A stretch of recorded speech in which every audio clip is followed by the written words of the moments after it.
If a female figure in a white shroud enters your bedchamber at midnight on the 13th day of this month, answer this letter, otherwise do not. Having read this far in the letter, I was about to consign it to the wastebasket, where all my crank letters go, but for some reason I read on. If she speaks to you, please remember her words and repeat them to me when you write. I might have read on to the end, but at this juncture the telephone bell rang, and I dropped the letter into one of the baskets on my desk. It chanced to be the outbasket, and had events followed their ordinary course, this would have been the last of the letter and the incident in so far as I was concerned, for from the outbasket the letter went to the files. It was Jason Gridley on the telephone. He seemed excited and asked me to come to his laboratory at once. As Jason is seldom excited about anything, I hastened to accede to his request and satisfy my curiosity. Jumping into my roadster, I soon covered the few blocks that separate us to learn that Jason had good grounds for excitement. He had just received a radio message from the inner world, from Pellucidar.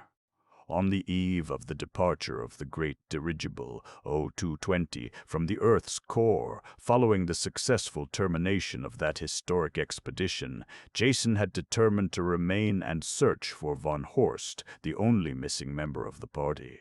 But Tarzan, David Innes, and Captain Zupner had persuaded him of the folly of such an undertaking, inasmuch as David had promised to dispatch an expedition of his own native Pellucidarian warriors to locate the young German lieutenant if he still lived, and it were possible to discover any clue to his whereabouts.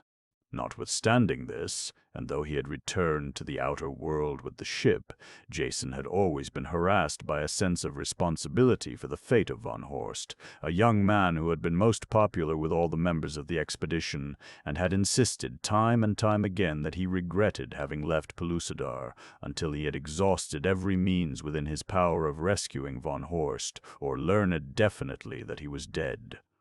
Jason waved me to a chair and offered me a cigarette. "I've just had a message from Abner Perry," he announced, "the first for months." "It must have been interesting," I commented, "to excite you." "It was," he admitted. "A rumor has reached Sari that von Horst has been found. Now, as this pertains to a subject entirely foreign to the present volume, I might mention that I have alluded to it only for the purpose of explaining two facts which, while not vital, have some slight bearing on the remarkable sequence of events which followed. First, it caused me to forget the letter I just mentioned, and second, it fixed the date in my mind, the 10th. My principal reason for mentioning the first fact is to stress the thought that the matter of the letter, so quickly and absolutely forgotten, had no opportunity to impress itself upon my mind, and therefore could not, at least objectively, influence my consideration of ensuing events. The letter was gone from my mind within 5 minutes of its reading as completely as though it had never been received. The next 3 days were exceedingly busy ones for me, and when I retired on the night of the 13th, my mind was so filled with the annoying details of a real estate transaction that was going wrong that it was some time before I could sleep. I can truthfully affirm that my last thoughts were of trust deeds, receivers in equity, and deficiency judgments. What awoke me I do not know. I sat up with a start just in time to see a female figure, swathed in what appeared to be a white winding sheet, enter my room through the door. You will note that I say door rather than doorway, for such was the fact. The door was closed. It was a clear, moonlit night. The various homely objects in my room were plainly discernible, especially the ghostly figure now hovering near the foot of my bed. I am not subject to hallucinations. I had never seen a ghost. I had never wished to, and I was totally ignorant of the ethics governing such a situation. Even had the lady not been so obviously supernatural, I should yet have been at a loss as to how to receive her at this hour in the intimacy of my bedchamber, for no strange lady had ever before invaded its privacy, and I am of Puritan stock. "It is midnight of the 13th, she said in a low, musical voice. "So it is," I agreed, and then I recalled the letter that I had received on the 10th. "He left Guadalupe today," she continued. "He will wait in Guaymas for your letter." That was all. She crossed the room and passed out of it, not through the window, which was quite convenient, but through the solid wall. I sat there for a full minute, staring at the spot where I had last seen her and endeavoring to convince myself that I was dreaming. But I was not dreaming. I was wide awake. In fact, one was so wide awake that it was fully an hour before I had successfully wooed Morpheus, as the Victorian writers so neatly expressed it, ignoring the fact that his sex must have made it rather embarrassing for gentlemen writers. I reached my office a little earlier than usual the following morning, and it is needless to say that the first thing that I did was to search for that letter which I had received on the 10th. I could recall neither the name of the writer nor the point of origin of the letter, but my secretary recalled the letter having been sufficiently out of the ordinary to attract his attention. "It was from somewhere in Mexico," he said, "and as letters of this nature are filed by states and countries, there was now no difficulty in locating it. You may rest assured that this time I read the letter carefully.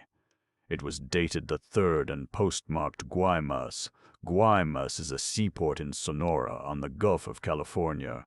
Here is the letter, my dear sir. Being engaged in a venture of great scientific importance, I find it necessary to solicit the assistance, not financial, of someone psychologically harmonious, who is at the same time of sufficient intelligence and culture to appreciate the vast possibilities of my project. Why I have addressed you, I shall be glad to explain in the happy event that a personal interview seems desirable. This can only be ascertained by a test which I shall now explain. If a female figure in a white shroud enters your bedchamber at midnight on the 13th day of this month, answer this letter. Otherwise, do not. If she speaks to you, please remember her words and repeat them to me when you write. Assuring you of my appreciation of your earnest consideration of this letter, which I realize is rather unusual, and begging that you hold its contents in strictest confidence until future events shall have warranted its publication, I am, sir, very respectfully yours, C. Carson Napier." "It looks to me like another nut," commented Rothmund. "So it did to me on the 10th, I agreed, but today is the 14th, and now it looks like another story. What has the 14th got to do with it?" he demanded. "Yesterday was the 13th, I reminded him. "You don't mean to tell me," he started skeptically. "That is just what I do mean to tell you," I interrupted. "The lady came, I saw. She conquered." Ralph looked worried. "Don't forget what your nurse told you after your last operation," he reminded me. "Which nurse?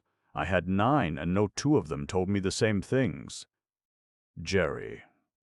She said that narcotics often affected a patient's mind for months afterward." His tone was solicitous. "Well, at least Jerry admitted that I had a mind, which some of the others didn't. Anyway, it didn't affect my eyesight. I saw what I saw. Please take a letter to Mr. Napier." A few days later, I received a telegram from Napier dated Guaymas. "Letter received. Stop, thanks. Stop, shall call on you tomorrow," it read. "He must be flying," I commented. "Or coming in a white shroud," suggested Ralph. "I think I'll phone Captain Hudson to send a squad car around here. Sometimes these nuts are dangerous." He was still skeptical. I must admit that we both awaited the arrival of Carson Napier with equal interest. I think Ralph expected to see a wild-eyed maniac. I could not visualize the man at all. About 11 o'clock the following morning, Ralph came into my study. "Mr. Napier is here," he said. "Does his hair grow straight out from his scalp, and do the whites of his eyes show all around the irises?" I inquired, smiling. "No," replied Ralph, returning the smile. "He is a very fine-looking man, but," he added, "I still think he's a nut." "Ask him to come in." and a moment later Ralph ushered in an exceptionally handsome man whom I judged to be somewhere between 25 and 30 years old, though he might have been even younger. He came forward with extended hand as I rose to greet him, a smile lighting his face, and after the usual exchange of banalities, he came directly to the point of his visit. "To get the whole picture clearly before you," he commenced, "I shall have to tell you something about myself. My father was a British Army officer, my mother an American girl from Virginia. I was born in India while my father was stationed there, and brought up under the tutorage of an old Hindu who was much attached to my father and mother.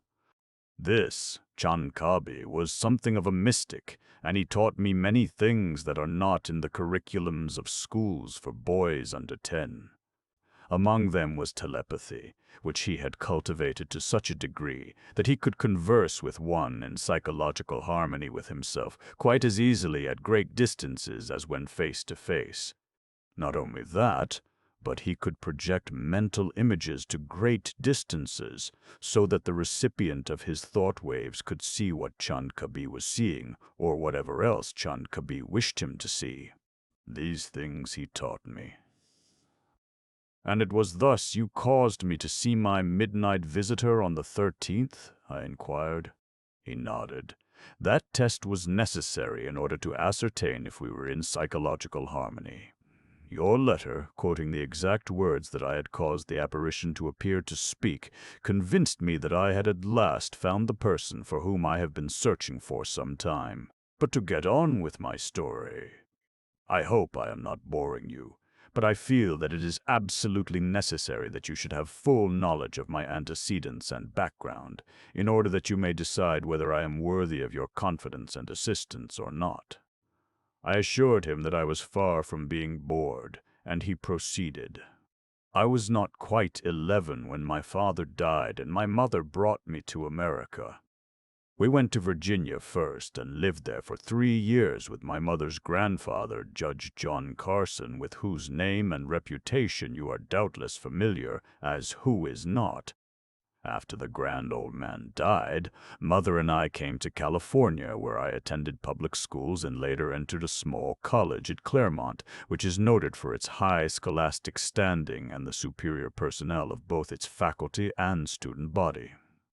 Shortly after my graduation, the third and greatest tragedy of my life occurred. My mother died. I was absolutely stunned by this blow. Life seemed to hold no further interest for me. I did not care to live, yet I would not take my own life. As an alternative, I embarked upon a life of recklessness. With a certain goal in mind, I learned to fly. I changed my name and became a stuntman in pictures. I did not have to work. Through my mother, I had inherited a considerable fortune from my great-grandfather, John Carson, so great a fortune that only a spendthrift could squander the income. I mention this only because the venture I am undertaking requires considerable capital, and I wish you to know that I am amply able to finance it without help. Not only did life in Hollywood bore me, but here in Southern California were too many reminders of the loved one I had lost. I determined to travel, and I did. I flew all over the world. In Germany, I became interested in rocket cars and financed several. Here my idea was born. There was nothing original about it except that I intended to carry it to a definite conclusion. I would travel by rocket to another planet. My studies had convinced me that of all the planets, Mars alone offered presumptive evidence of habitability for creatures similar to ourselves. I was at the same time convinced that if I succeeded in reaching Mars, the probability of my being able to return to Earth was remote. Feeling that I must have some reason for embarking upon such a venture, other than selfishness, I determined to seek out someone with whom I could communicate in the event that I succeeded. Subsequently, it occurred to me that this might also afford the means for launching a second expedition, equipped to make the return journey, for I had no doubt but that there would be many adventurous spirits ready to undertake such an excursion once I had proved it feasible. For over a year I have been engaged in the construction of a gigantic rocket on Guadalupe Island, off the west coast of Lower California. The Mexican government has given me every assistance, and today everything is complete to the last detail.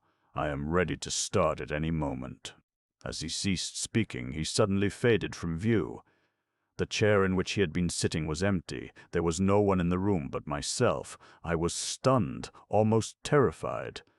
I recalled what Rothman had said about the effect of the narcotics upon my mentality. I also recalled that insane people seldom realize that they are insane. Was I insane? Cold sweat broke out upon my forehead and the backs of my hands. I reached toward the buzzer to summon Ralph. There is no question but that Ralph is sane. If he had seen Carson Napier and shown him into my study, what a relief that would be. But before my finger touched the button, Ralph entered the room. There was a puzzled expression on his face. "Mr. Napier's back again," he said, and then he added, "I didn't know he had left." "I just heard him talking to you." I breathed a sigh of relief as I wiped the perspiration from my face and hands. If I was crazy, so was Ralph. "Bring him in," I said, "and this time you stay here." When Napier entered, there was a questioning look in his eyes. "Do you fully grasp the situation as far as I have explained it?" he asked, as though he had not been out of the room at all. "Yes, but—" I started. "Wait, please," he requested. "I know what you are going to say, but let me apologize first and explain. I have not been here before. That was my final test. If you are confident that you saw me and talked to me and can recall what I said to you as I sat outside in my car, then you and I can communicate just as freely and easily when I am on Mars." "But," interjected Rothman, "you were here. Didn't I shake hands with you when you came in and talk to you?" "You thought you did," replied Napier. "Who's loony now?" I inquired inelegantly, but to this day Rothman insists that we played a trick on him. "How do you know he's here now, then?" he asked. "I don't," I admitted. "I am this time," laughed Napier. "Let's see, how far had I gotten? You were saying that you were all ready to start, had your rocket set up on Guadalupe Island," I reminded him. "Right. I see you got it all. Now, as briefly as possible, I'll outline what I hope you will find it possible to do for me. I have come to you for several reasons, the more important of which are your interest in Mars, your profession. The results of my experiment must be recorded by an experienced writer, and your reputation for integrity. I have taken the liberty of investigating you most thoroughly. I wish you to record and publish the messages you receive from me and to administer my estate during my absence. I shall be glad to do the former, but I hesitate to accept the responsibility of the latter assignment," I demurred. "I have already arranged a trust that will give you ample protection," he replied in a manner that precluded further argument. I saw that he was a young man who brooked no obstacles. In fact, one think he never admitted the existence of an obstacle. "As for your remuneration," he continued, "you may name your own figure." I waved a deprecatory hand. "It will be a pleasure," I assured him. "It may take a great deal of your time," interjected Ralph, "and your time is valuable." "Precisely," agreed Napier. "Mr. Rothman and I will, with your permission, arrange the financial details later." "That suits me perfectly," I said, for I detest business and everything connected with it. "Now, to get back to the more important and far more interesting phases of our discussion, what is your reaction to the plan as a whole?" "Mars is a long way from Earth," I suggested. "Venus is 9 or 10 million miles closer, and 1 million miles are 1 million miles." "Yes, and I would prefer going to Venus," he replied. "Enveloped in clouds, its surface forever invisible to man, it presents a mystery that intrigues the imagination. but recent astronomical research suggests conditions there inimical to the support of any such life as we know on Earth. It has been thought by some that, held in the grip of the sun since the era of her pristine fluidity, she always presents the same face to him as does the moon to Earth. If such is the case, the extreme heat of one hemisphere and the extreme cold of the other would preclude life. Even if the suggestion of Sir James Jeans is borne out by fact, each of her days and nights is several times as long as ours on Earth, these long nights having a temperature of 13 degrees below zero Fahrenheit, and the long days a correspondingly high temperature. Yet even so, life might have adapted itself to such conditions, I contended. Man exists in equatorial heat and Arctic cold. But not without oxygen, said Napier. St. John has estimated that the amount of oxygen above the cloud envelope that surrounds Venus is less than 1/10 of 1% of the terrestrial amount. After all, we have to bow to the superior judgment of such men as Sir James Jeans, who says, "The evidence, for what it is worth, goes to suggest that Venus, the only planet in the solar system outside Mars and the Earth on which life could possibly exist, possesses no vegetation and no oxygen for higher forms of life to breathe, which definitely limits my planetary exploration to Mars." We discussed his plans during the remainder of the day and well into the night, and early the following morning he left for Guadalupe Island in his Sikorsky amphibian. I have not seen him since, at least in person, yet through the marvelous medium of telepathy I have communicated with him continually and seen him amid strange, unearthly surroundings that have been graphically photographed upon the retina of my mind's eye. Thus, I am the medium through which the remarkable adventures of Carson Napier are being recorded on Earth. But I am only that, like a typewriter or a dictaphone. The story that follows is his.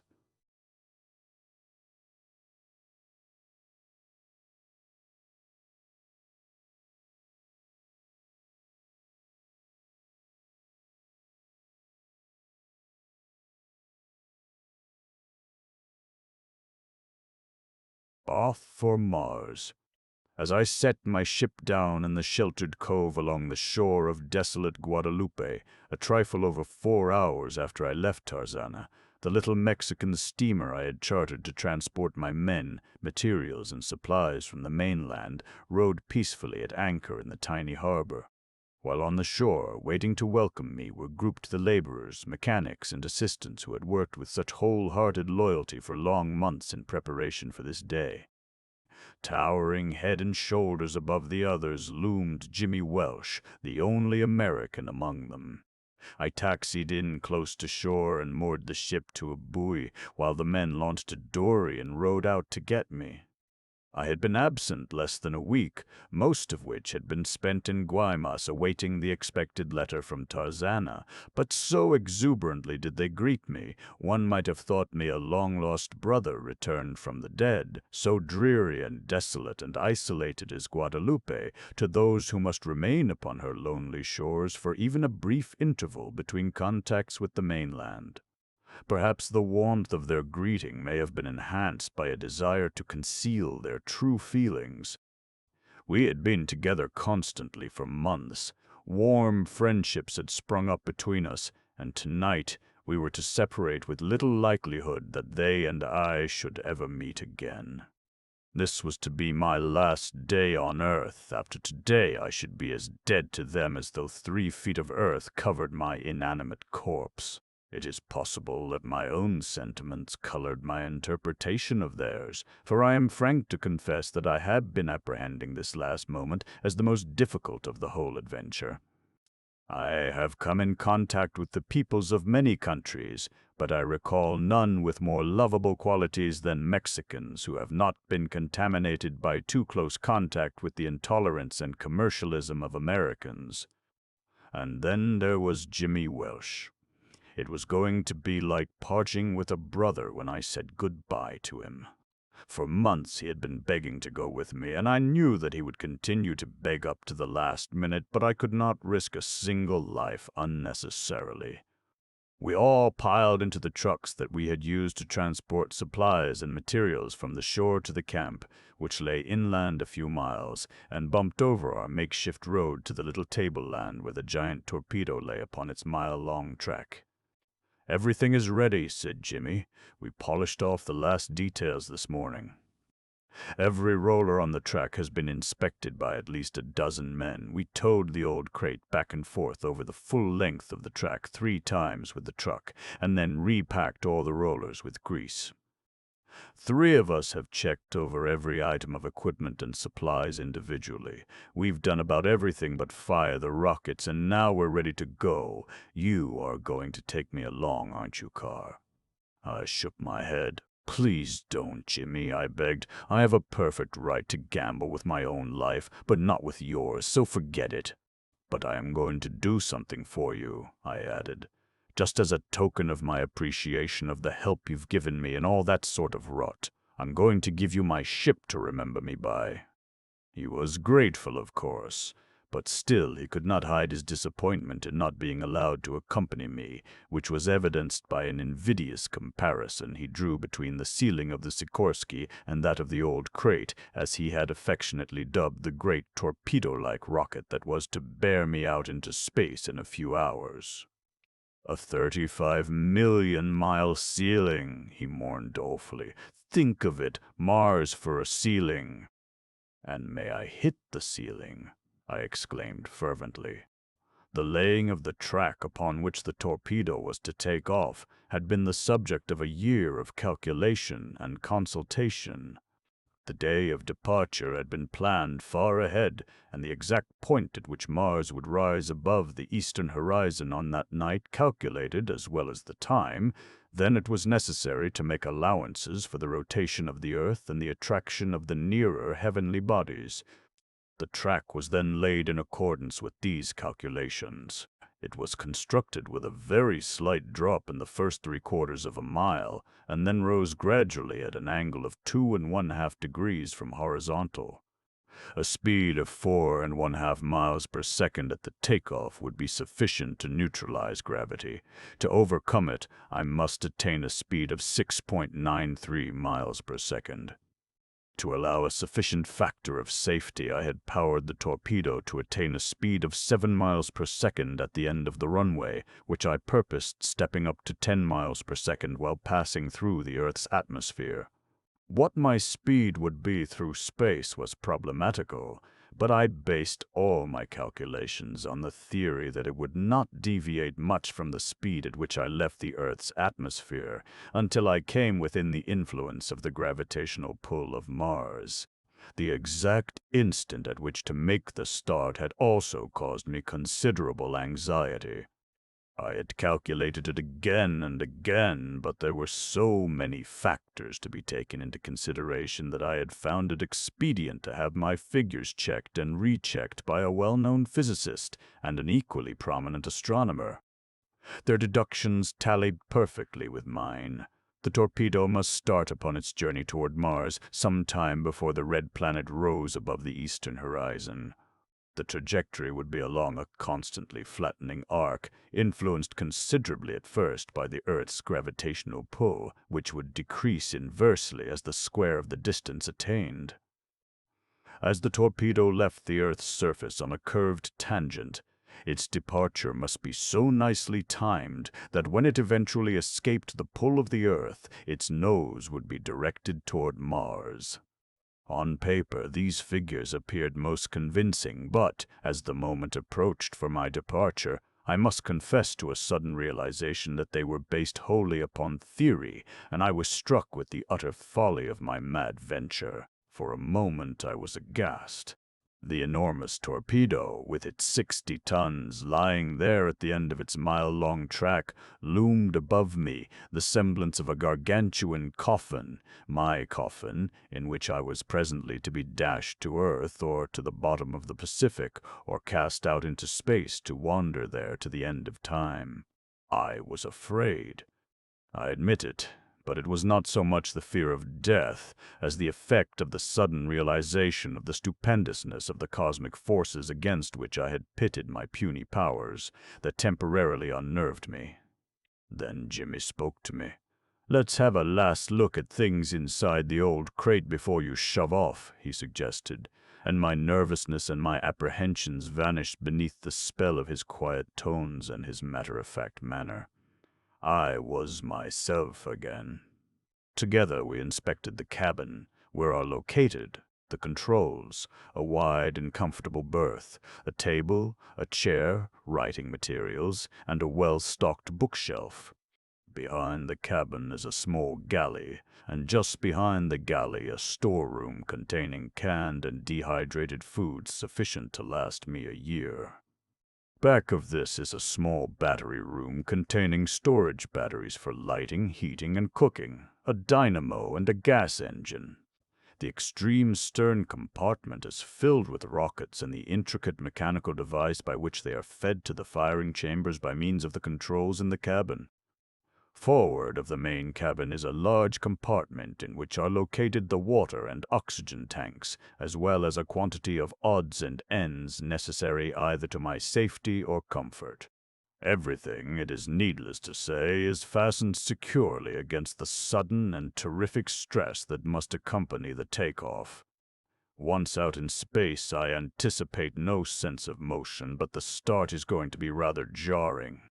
To absorb, as much as possible, the shock of the takeoff, the rocket consists of 2 torpedoes, a smaller torpedo within a larger one, the former considerably shorter than the latter, and consisting of several sections, each one comprising one of the compartments I have described.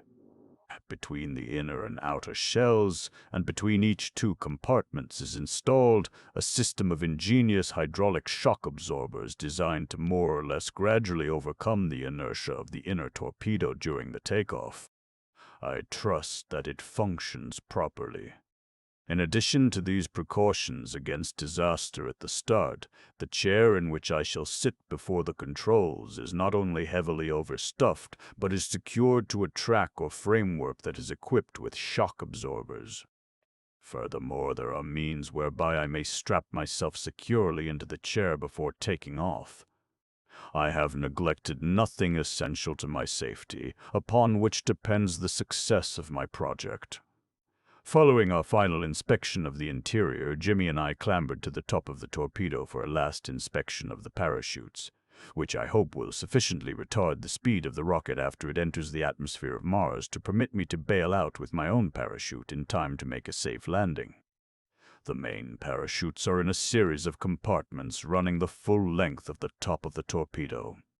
To explain them more clearly, I may say that they are a continuous series of batteries of parachutes, each battery consisting of a number of parachutes of increasing diameter from the uppermost, which is the smallest.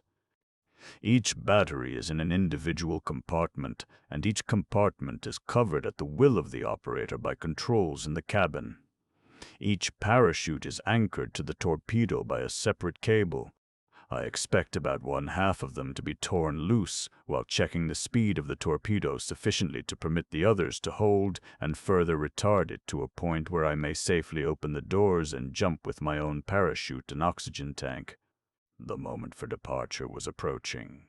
Jimmy and I had descended to the ground, and the most difficult ordeal now faced me, that of saying goodbye to these loyal friends and co-workers. We did not say much. We were too filled with emotion, and there was not a dry eye among us. Without exception, none of the Mexican laborers could understand why the nose of the torpedo was not pointed straight up in the air if my intended destination were marked. Nothing could convince them that I would not shoot out a short distance and make a graceful nose dive into the Pacific, that is, if I started at all, which many of them doubted. There was a hand clasp all around, and then I mounted the ladder leaning against the side of the torpedo and entered it. As I closed the door of the outer shell, I saw my friends piling into the trucks and pulling away, for I had given orders that no one should be within a mile of the rocket when I took off, fearing, as I did, the effect upon them of the terrific explosions that must accompany the takeoff. Securing the outer door with its great vault-like bolts, I closed the inner door and fastened it. Then I took my seat before the controls and buckled the straps that held me to the chair. I glanced at my watch. It lacked 9 minutes of the 0 hour. In 9 minutes I should be on my way out into the great void, or in 9 minutes I should be dead. If all did not go well, the disaster would follow within a fraction of a split second after I touched the first firing control. 7 minutes. My throat felt dry and parched. I wanted a drink of water, but there was no time. 4 minutes. 35 million miles are a lot of miles, yet I planned on spanning them in between 40 and 45 days. 2 minutes. I inspected the oxygen gauge and opened the valve a trifle wider. 1 minute. I thought of my mother and wondered if she were way out there somewhere waiting for me. 30 seconds. My hand was on the control. 15 seconds. 10, 5, 4, 3, 2, 1. I turned the pointer. There was a muffled roar. The torpedo leaped forward. I was off. I knew that the takeoff was a success. I glanced through the port at my side at the instant that the torpedo started, but so terrific was its initial speed that I saw only a confused blur as the landscape rushed past. I was thrilled and delighted by the ease and perfection with which the takeoff had been accomplished, and I must admit that I was not a little surprised by the almost negligible effects that were noticeable in the cabin. I had had the sensation as of a giant hand pressing me suddenly back against the upholstery of my chair. But that had passed almost at once, and now there was no sensation different from that which one might experience sitting in an easy chair in a comfortable drawing room on terra firma. There was no sensation of motion after the first few seconds that were required to pass through the Earth's atmosphere, and now that I had done all that lay within my power to do, I could only leave the rest to momentum, gravitation, and fate. Releasing the straps that held me to the chair, I moved about the cabin to look through the various ports, of which there were several in the sides, keel, and top of the torpedo. Space was a black void dotted with countless points of light. The Earth I could not see, for it lay directly astern. Far ahead was Mars. All seemed well. I switched on the electric lights and, seating myself at the table, made the first entries in the log. Then I checked over various computations of time and distances. My calculations suggested that in about 3 hours from the takeoff, the torpedo would be moving almost directly toward Mars, and from time to time I took observations through the wide-angle telescopic periscope that is mounted flush with the upper surface of the torpedo's shell, but the results were not entirely reassuring. In 2 hours, Mars was dead ahead. The arc of the trajectory was not flattening as it should. I became apprehensive. What was wrong? Where had our careful computations erred? I left the periscope and gazed down through the main keel port. Below and ahead was the moon, a gorgeous spectacle as viewed through the clear void of space from a distance some 72,000 miles less than I had ever seen it before, and with no earthly atmosphere to reduce visibility. Tycho, Plato, and Copernicus stood out in bold relief upon the brazen disk of the great satellite, deepening by contrast the shadows of Mare Serenitatis and Mare Tranquillitatis. The rugged peaks of the Apennine and the Altai lay revealed as distinctly as I had ever seen them through the largest telescope. I was thrilled, but I was distinctly worried, too. 3 hours later I was less than 59,000 miles from the moon, where its aspect had been gorgeous before. It now beggared description, but my apprehension had caused to increase in proportion, I might say, as the square of its increasing gorgeousness. Through the periscope I had watched the arc of my trajectory pass through the plane of Mars and drop below it. I knew quite definitely then that I could never reach my goal. I tried not to think of the fate that lay ahead of me, but, instead, sought to discover the error that had wrought this disaster. For an hour I checked over various calculations, but could discover nothing that might shed light on the cause of my predicament. Then I switched off the lights and looked down through the keel port to have a closer view of the moon. It was not there! Stepping to the port side of the cabin, I looked through one of the heavy circular glasses out into the void of space. For an instant I was horror-stricken. Apparently just off the port bow loomed an enormous world. It was the moon, less than 23,000 miles away, and I was hurtling toward it at the rate of 36,000 miles an hour. I leaped to the periscope, and in the next few seconds I accomplished some lightning mental calculating that must constitute an all-time record. I watched the deflection of our course in the direction of the moon, following it across the lens of the periscope. I computed the distance to the moon and the speed of the torpedo, and I came to the conclusion that I had better than a fighting chance of missing the great orb. I had little fear of anything but a direct hit, since our speed was so great that the attraction of the moon could not hold us if we missed her even by a matter of feet. But it was quite evident that it had affected our flight, and with this realization came the answer to the question that had been puzzling me.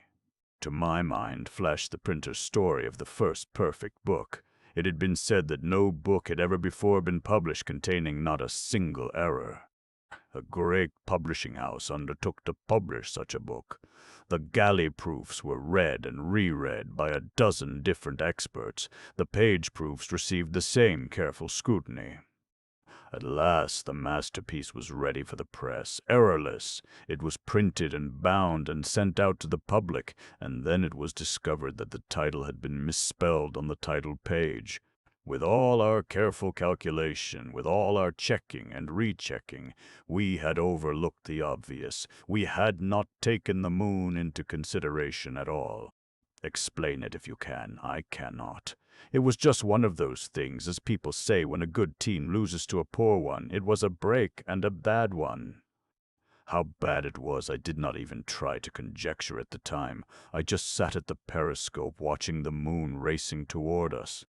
As we neared it, it presented the most gorgeous spectacle that I have ever witnessed. Each mountain peak and crater stood out in vivid detail. Even the great height of summits over 25,000 feet appeared distinguishable to me, though imagination must have played a major part in the illusion, since I was looking down upon them from above. Suddenly I realized that the great sphere was passing rapidly from the field of the periscope, and I breathed a sigh of relief. We were not going to score a clean hit, we were going to pass by. I returned then to the porthole. The moon lay just ahead and a little to the left. It was no longer a great sphere, it was a world that filled my whole range of vision. Against its black horizon I saw titanic peaks. Below me huge craters yawned. I stood with God on high and looked down upon a dead world. Our transit of the moon required a little less than 4 minutes. I timed it carefully that I might check our speed. How close we came I may only guess, perhaps 5,000 feet above the tallest peaks, but it was close enough.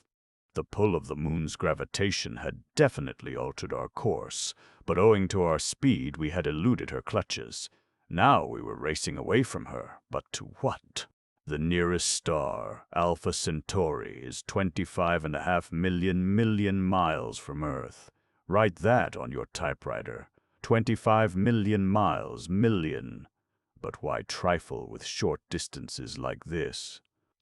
There was little likelihood that I should visit Alpha Centauri with all the wide range of space at my command and many more interesting places to go.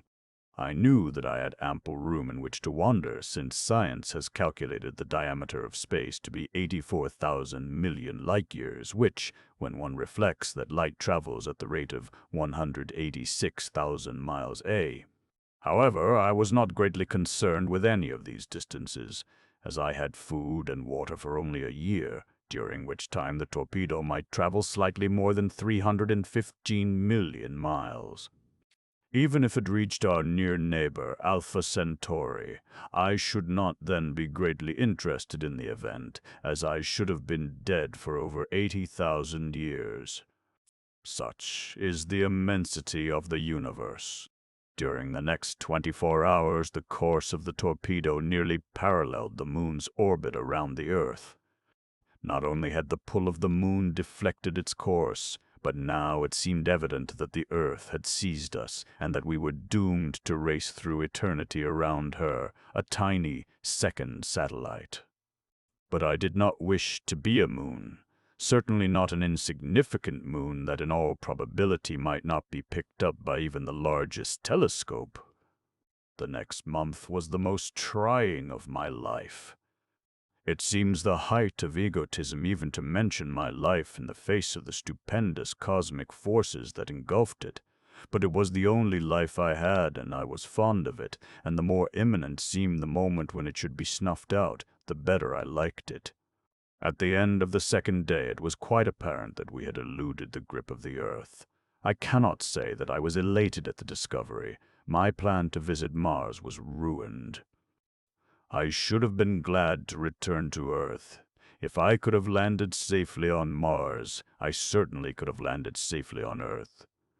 But there was another reason why I should have been glad to have returned to Earth, a reason that loomed large and terrible ahead: the sun. We were heading straight for the sun now. Once in the grip of that mighty power, nothing could affect our destiny. We were doomed. For 3 months I must await the inevitable end before plunging into that fiery furnace. Furnace is an inadequate word by which to suggest the sun's heat, which is reputedly from 30 to 60 million degrees at the center, a fact which should not have concerned me greatly, since I did not anticipate reaching the center. The days dragged on, or, I should say, the long night. There were no days other than the record that I kept of the passing hours. I read a great deal. I made no entries in the log. Why write something that was presently to be plunged into the sun and consumed? I experimented in the galley, attempting fancy cooking. I ate a great deal. It helped to pass the time away, and I enjoyed my meals. On the 30th day I was scanning space ahead when I saw a gorgeous shimmering crescent far to the right of our course, but I must confess that I was not greatly interested in sights of any sort. In 60 days I should be in the sun. Long before that, however, the increasing heat would have destroyed me. The end was approaching rapidly.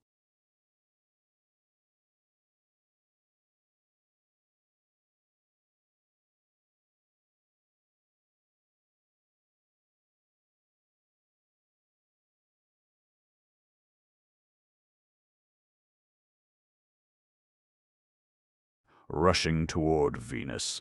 The psychological effects of an experience such as that through which I had been passing must be considerable, and even though they could be neither weighed nor measured, I was yet conscious of changes that had taken place in me because of them. For 30 days I had been racing alone through space toward absolute annihilation, toward an end that would probably not leave a single nucleus of the atoms that compose me, an electron to carry on with. I had experienced the ultimate in solitude, and the result had been to deaden my sensibilities, doubtless a wise provision of nature. Even the realization that the splendid crescent, looming enormously off the starboard bow of the torpedo, was Venus failed to excite me greatly. What if I were to approach Venus more closely than any other human being of all time? It meant nothing. Were I to see God himself, even that would mean nothing. It became apparent that the value of what we see is measurable only by the size of our prospective audience. Whatever I saw, who might never have an audience, was without value. Nevertheless, more to pass away the time than because I was particularly interested in the subject, I began to make some rough calculations. These indicated that I was about 865,000 miles from the orbit of Venus, and that I should cross it in about 24 hours. I could not, however, compute my present distance from the planet accurately. I only knew that it appeared very close. When I say close, I mean relatively. The Earth was some 25 million miles away, the Sun about 68 million, so that an object as large as Venus at a distance of 1 or 2 million miles appeared close. As Venus travels in her orbit at the rate of nearly 22 miles per day, It appeared evident to me that she would cross my path some time within the next 24 hours. It occurred to me that, passing closely as was unavoidable, she might deflect the course of the torpedo and save me from the sun, but I knew this to be a vain hope. Undoubtedly the path of the torpedo would be bent, but the sun would not relinquish his prey. With these thoughts, my apathy returned, and I lost interest in Venus. Selecting a book, I lay down on my bed to read. The interior of the cabin was brightly illuminated. I am extravagant with electricity. I have the means of generating it for 11 more months, but I shall not need it after a few weeks, so why should I be parsimonious? I read for a few hours, but as reading in bed always makes me sleepy, I eventually succumbed. When I awoke, I lay for a few minutes in luxurious ease. I might be racing toward extinction at the rate of 36,000 miles an hour, but I, myself, was unhurried. I recalled the beautiful spectacle that Venus had presented when I had last observed her, and decided to have another look at her. Stretching languorously, I arose and stepped to one of the starboard portholes. The picture framed by the casing of that circular opening was gorgeous beyond description. Apparently less than half as far away as before, and twice as large, loomed the mass of Venus outlined by an aureole of light where the sun, behind her, illuminated her cloudy envelope and lighted to burning brilliance a thin crescent along the edge nearest me. I looked at my watch. 12 hours had passed since I first discovered the planet, and now, at last, I became excited. Venus was apparently half as far away as it had been 12 hours ago, and I knew that the torpedo had covered half the distance that had separated us from her orbit at that time. A collision was possible. It even seemed within the range of probability that I should be dashed to the surface of this inhospitable, lifeless world.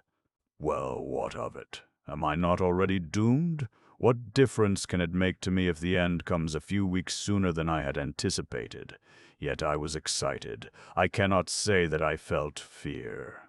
I have no fear of death. That left me when my mother died. But now that the great adventure loomed so close, I was overwhelmed by contemplation of it, and the great wonder that it induced. What would follow? The long hours dragged on.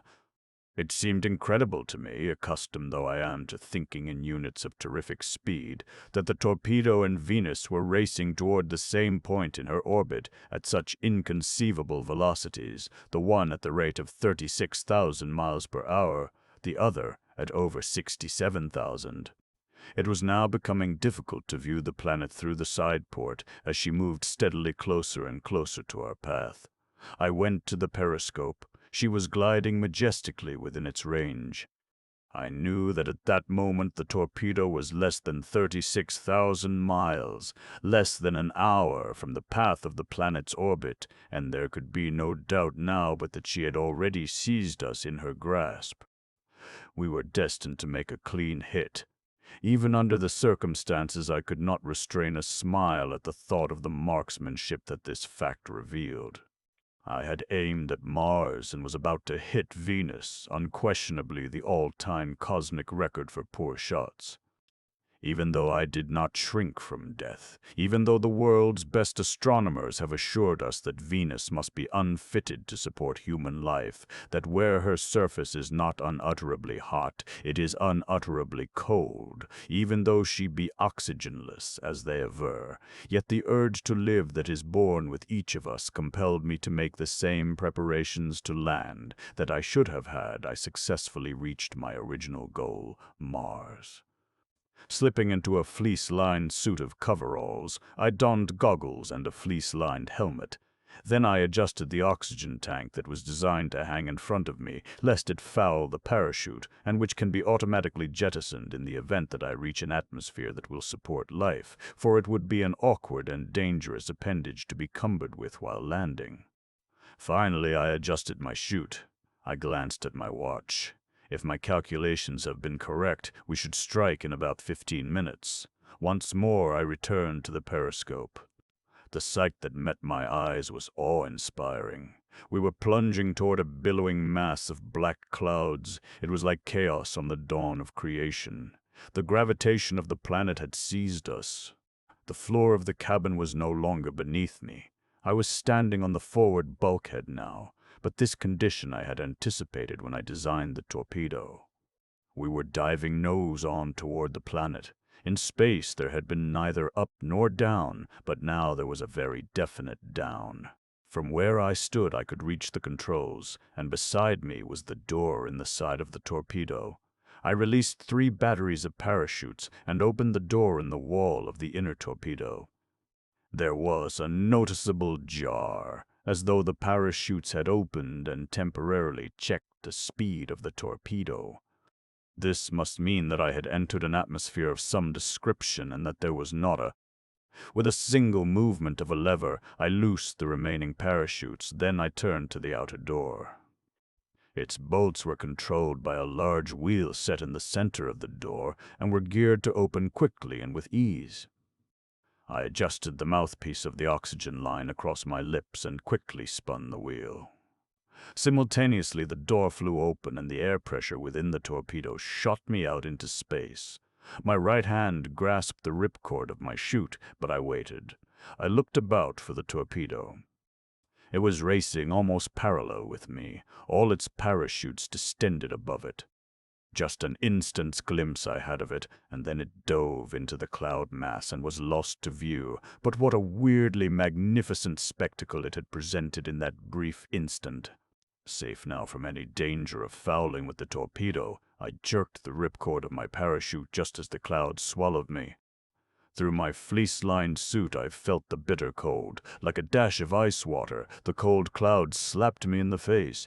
Then, to my relief, the chute opened, and I fell more slowly.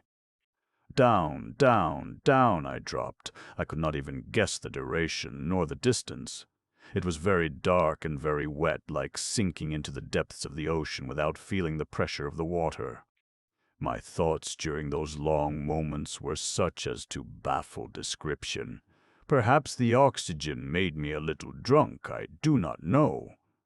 I felt exhilarated and intensely eager to solve the great mystery beneath me. The thought that I was about to die did not concern me so much as what I might see before I died. I was about to land on Venus, the first human being in all the world to see the face of the veiled planet. Suddenly I emerged into a cloudless space, but far below me were what appeared in the darkness to be more clouds, recalling to my mind the often advanced theory of the 2 cloud envelopes of Venus. As I descended, the temperature rose gradually, but it was still cold. As I entered the second cloud bank, there was a very noticeable rise in temperature the farther I fell. I shut off the oxygen supply and tried breathing through my nose. By inhaling deeply, I discovered that I could take in sufficient oxygen to support life, and an astronomical theory was shattered. Hope flared within me like a beacon on a fog-hid landing field. As I floated gently downward, I presently became aware of a faint luminosity far below. What could it be?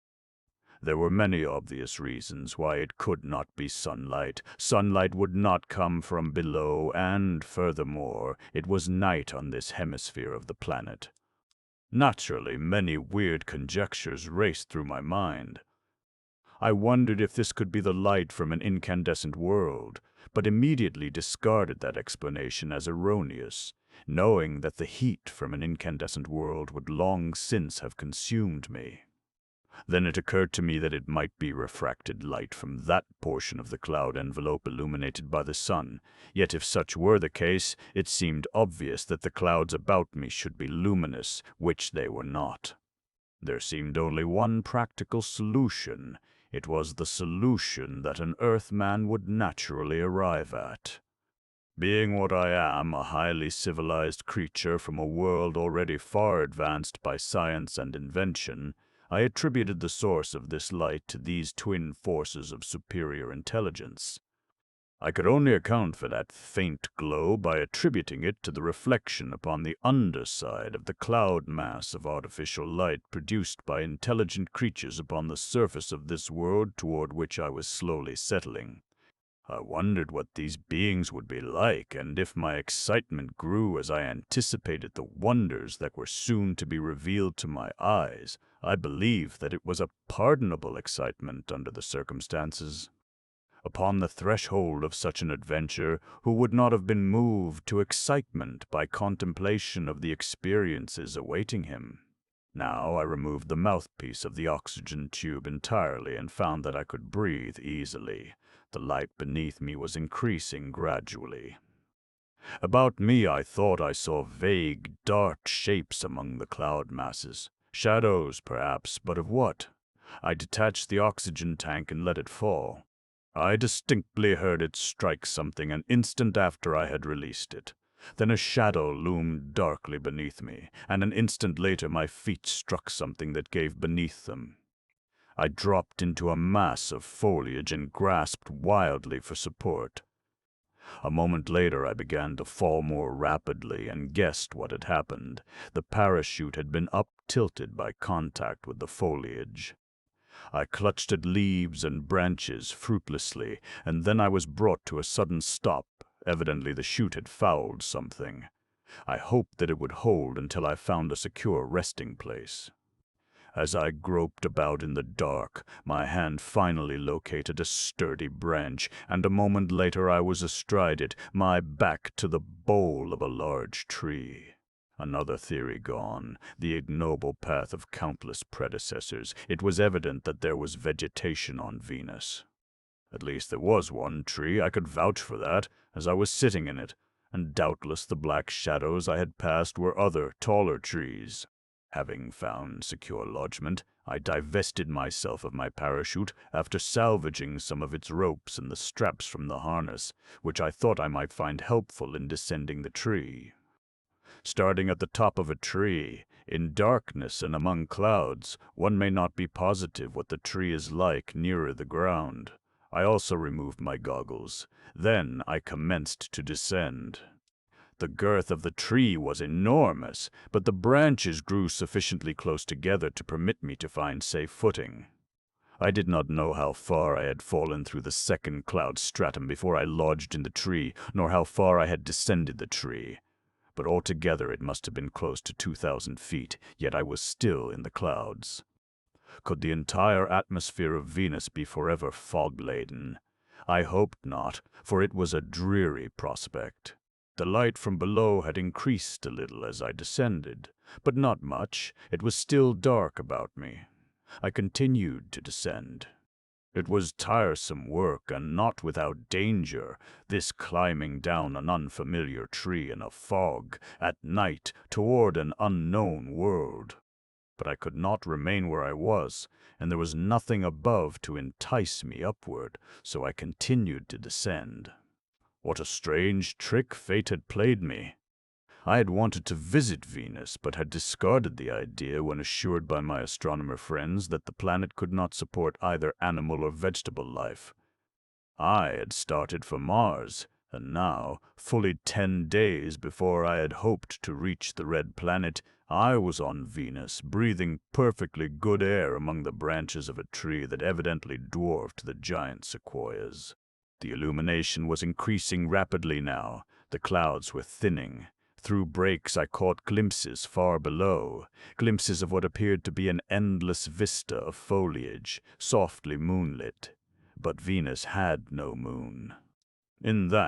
Insofar as the seeming moonlight was concerned, I could fully concur with the astronomers. This illumination came from no moon, unless Venus's satellite lay beneath her inner envelope of clouds, which was preposterous. A moment later I emerged entirely from the cloud bank, but though I searched in all directions, I saw nothing but foliage, above, around, below me, yet I could see far down into that abyss of leaves. In the soft light I could not determine the color of the foliage, but I was sure that it was not green. It was some light, delicate shade of another color. I had descended another 1,000 feet since I had emerged from the clouds, and I was pretty well exhausted. The month of inactivity and overeating had softened me. When I saw just below me what appeared to be a causeway leading from the tree I was descending to another adjacent, I also discovered that from just below where I clung, the limbs had been cut away from the tree to a point below the causeway. Here were two startling and unequivocal evidences of the presence of intelligent beings. Venus was inhabited, but by what? What strange arboreal creatures built causeways high among these giant trees? Were they a species of monkey man? Were they of a high or low order of intelligence? How would they receive me? At this juncture in my vain speculations, I was startled by a noise above me. Something was moving in the branches overhead. The sound was coming nearer, and it seemed to me that it was being made by something of considerable size and weight, but perhaps, I realized, that conjecture was the child of my imagination. However, I felt most uncomfortable. I was unarmed. I have never carried weapons.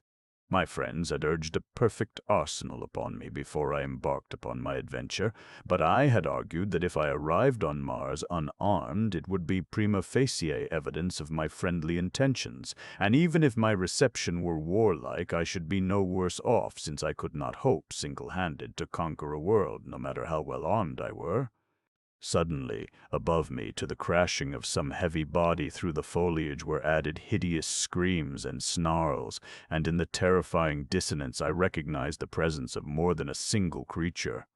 Was I being pursued by all the fearsome denizens of this Venusian forest? Perhaps my nerves were slightly unstrung, and who may blame them if they were, after what I had passed through so recently and during the long preceding month? They were not entirely shattered, however, and I could still appreciate the fact that night noises often multiply themselves in a most disconcerting way. I have heard coyotes yapping and screaming around my camp on Arizona nights when, but for the actual knowledge that there were but one or two of them, I could have sworn that there were 100 had I trusted only to my sense of hearing. But in this instance I was quite positive that the voices of more than a single beast were mingling to produce the horrid din that, together with the sound of their passage, was definitely and unquestionably drawing rapidly nearer me.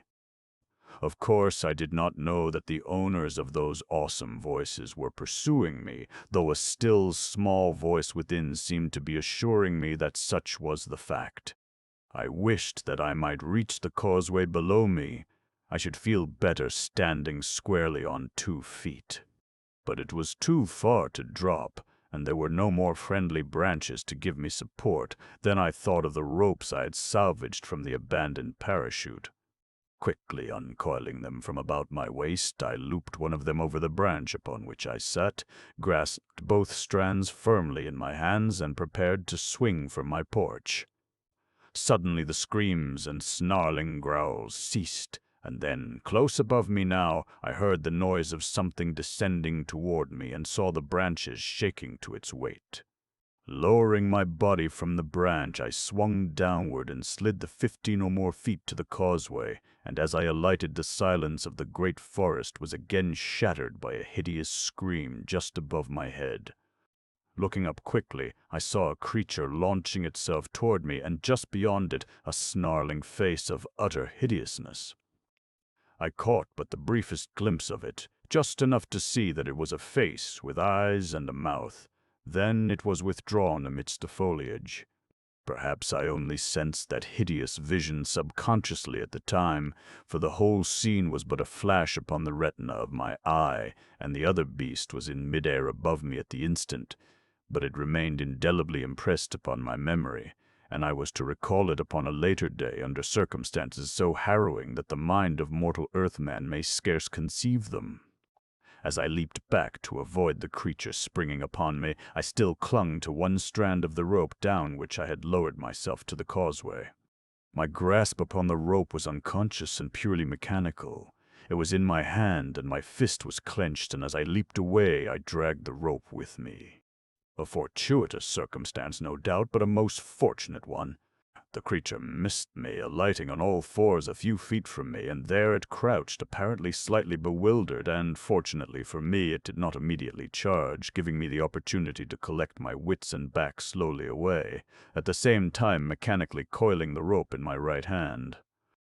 The little, simple things one does in moments of stress or excitement often seem entirely beyond reason and incapable of explanation, but I have thought that they may be dictated by a subconscious mind reacting to the urge of self-preservation. Possibly they are not always well directed and may as often fail to be of service as not, but then it may be possible that subconscious minds are no less fallible than the objective mind, which is wrong far more often than it is right. I cannot but seek for some explanation of the urge that caused me to retain that rope, since, all unknown to me, it was to be the slender thread upon which my life was to hang. Silence had again descended upon the weird scene. Since the final scream of the hideous creature that had retreated into the foliage after this thing had leaped for me, there had been no sound. The creature that crouched facing me seemed slightly bewildered. I am positive now that it had not been pursuing me, but that it itself had been the object of pursuit by the other beast that had retreated. In the dim half-light of the Venusan night, I saw confronting me a creature that might be conjured only in the half-delirium of some horrid nightmare. It was about as large as a full-grown puma, and stood upon 4 hand-like feet that suggested that it might be almost wholly arboreal. The front legs were much longer than the hind, suggesting, in this respect, the hyena, but here the similarity ceased, for the creature's furry pelt was striped longitudinally with alternate bands of red and yellow, and its hideous head bore no resemblance to any earthly animal. No external ears were visible, and in the low forehead was a single large round eye at the end of a thick antenna about 4 inches long. The jaws were powerful and armed with long, sharp fangs, while from either side of the neck projected a powerful chela. Never have I seen a creature so fearsomely armed for offense as was this nameless beast of another world.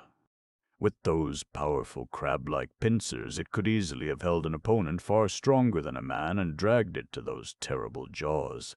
For a time it eyed me with that single terrifying eye that moved to and fro at the end of its antenna, and all the time its chelae were waving slowly, opening and closing. In that brief moment of delay I looked about me, and the first thing that I discovered was that I stood directly in front of an opening cut in the bole of the tree, an opening about 3 feet wide and over 6 feet high. But the most remarkable thing about it was that it was closed by a door, not a solid door, but one suggesting a massive wooden grill. As I stood contemplating it and wondering what to do, I thought that I saw something moving behind it. Then a voice spoke to me out of the darkness beyond the door. It sounded like a human voice, though it spoke in a language that I could not understand. The tones were peremptory. I could almost imagine that it said, "Who are you, and what do you want here in the middle of the night?" "I am a stranger," I said. "I come in peace and friendship." Of course I knew that whatever it was behind that door, it could not understand me, but I hoped that my tone would assure it of my peaceful designs. There was a moment's silence, and then I heard other voices. Evidently the situation was being discussed. Then I saw that the creature facing me upon the causeway was creeping toward me, and turned my attention from the doorway to the beast. I had no weapons, nothing but a length of futile rope, but I knew that I must do something. I could not stand there supinely and let the creature seize and devour me without striking a blow in my own defense. I uncoiled a portion of the rope and, more in despair than with any hope that I could accomplish anything of a defensive nature, nicked the end of it in the face of the advancing beast. You have seen a boy snap a wet towel at a companion. Perhaps you have been flicked in that way, and if you have, you know that it hurts.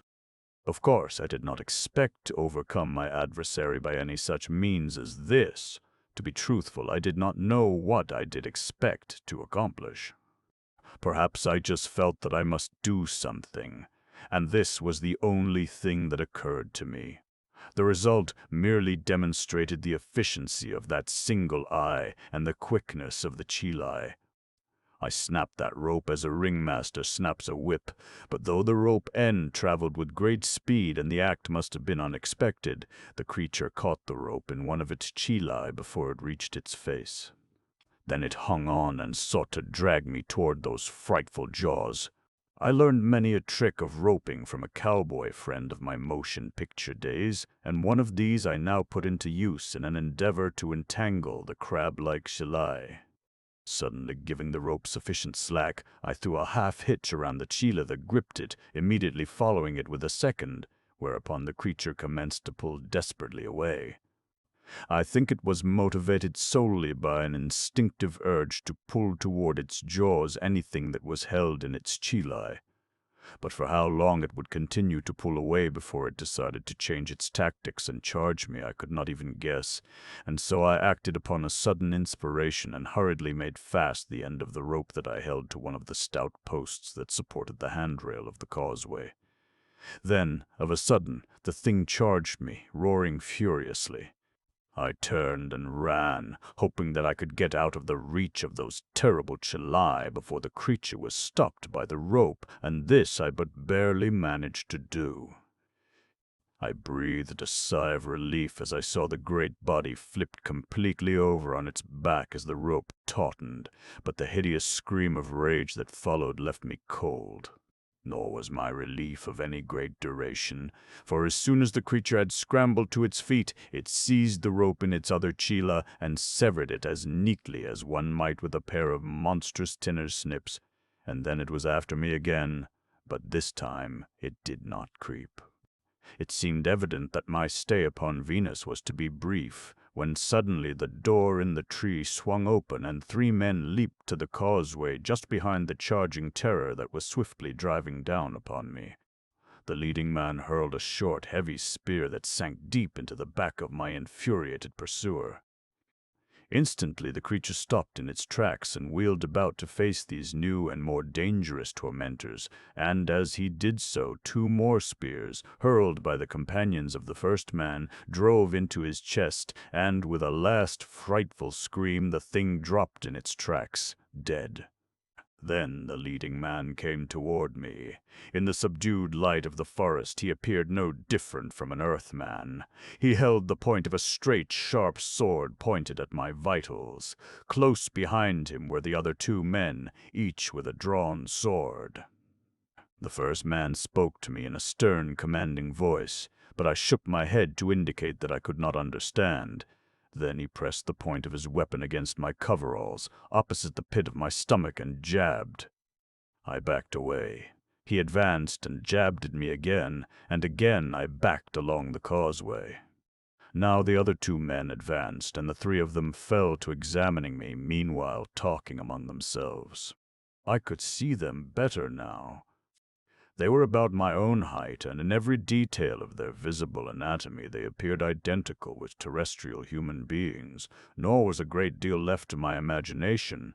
The men were almost naked.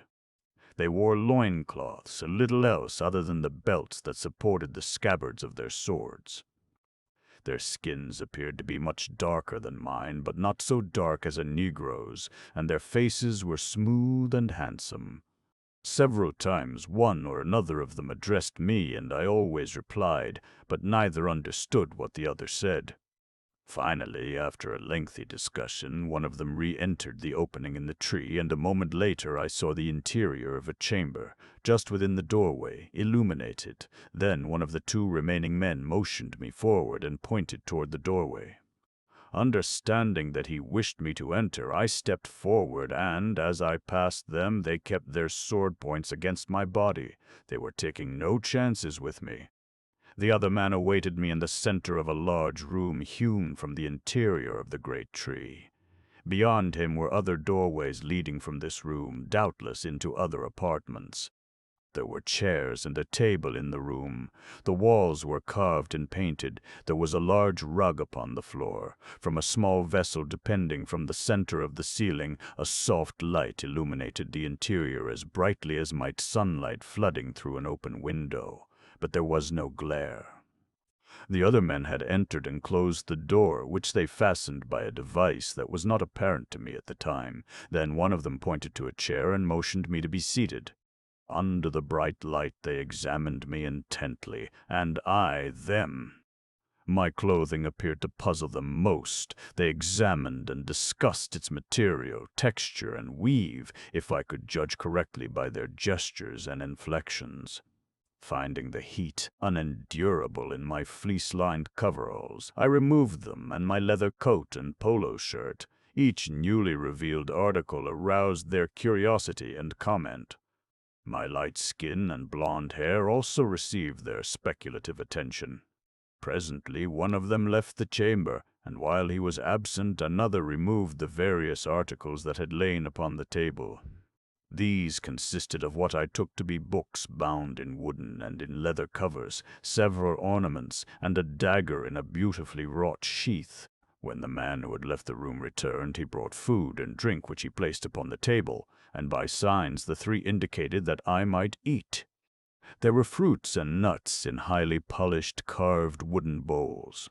There was something I took to be bread on a golden platter, and there was honey in a silver jug.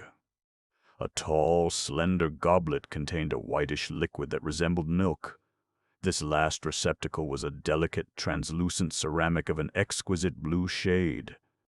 These things and the appointments of the room bespoke culture, refinement, and good taste, making the savage apparel of their owners appear incongruous. The fruits and nuts were unlike any with which I was familiar, both in appearance and flavor. The bread was coarse but delicious, and the honey, if such it were, suggested candied violets to the taste.